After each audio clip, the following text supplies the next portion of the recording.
நம்ம சாட்டின் ஸ்டிச் தான் பார்க்க போகிறோம். நம்ம அதுக்கு வந்து 2 லைன்ஸ் போட்டுக்கணும். 2 லைன்ஸ் போட்டுட்டு இப்போ ஏதாச்சும் ஒரு லைனில் இருந்து நம்ம வந்து பஞ்ச் பண்ணி நீடில் எடுக்கணும். நீடில் எடுத்துட்டு ஆப்போசிட் லைனில் வந்து திருப்பி நம்ம பஞ்ச் பண்ணணும். ஸ்ட்ரைட் லைன் போட்டோம்ல அதே மாதிரி தான் நம்ம இது பண்ணணும். கிட்ட நம்ம பஞ்ச் பண்ணணும்.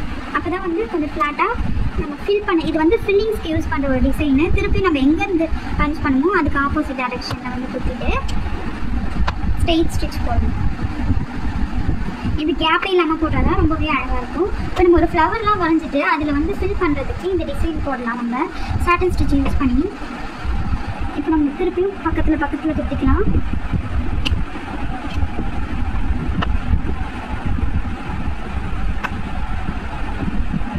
இந்த மாதிரி இந்த லைன் ஃபுல்லாகவே நீங்கள் ஸ்டிச்சு போட்டு முடிக்கணும். ஸோ இந்த மாதிரி ஃபுல்லாக வந்து லைன் ஃபுல்லாக இந்த மாதிரி சாட்டின் ஸ்டிச் போட்டுட்டு எண்ணாட் போட்டுக்கணும். பின்னாடி திருப்பி பக்கத்தில் இருக்க லோப்புக்குள்ளே விட்டு நம்ம எப்பயும் போடுற மாதிரி எண்ணாட் போட்டுக்கணும்.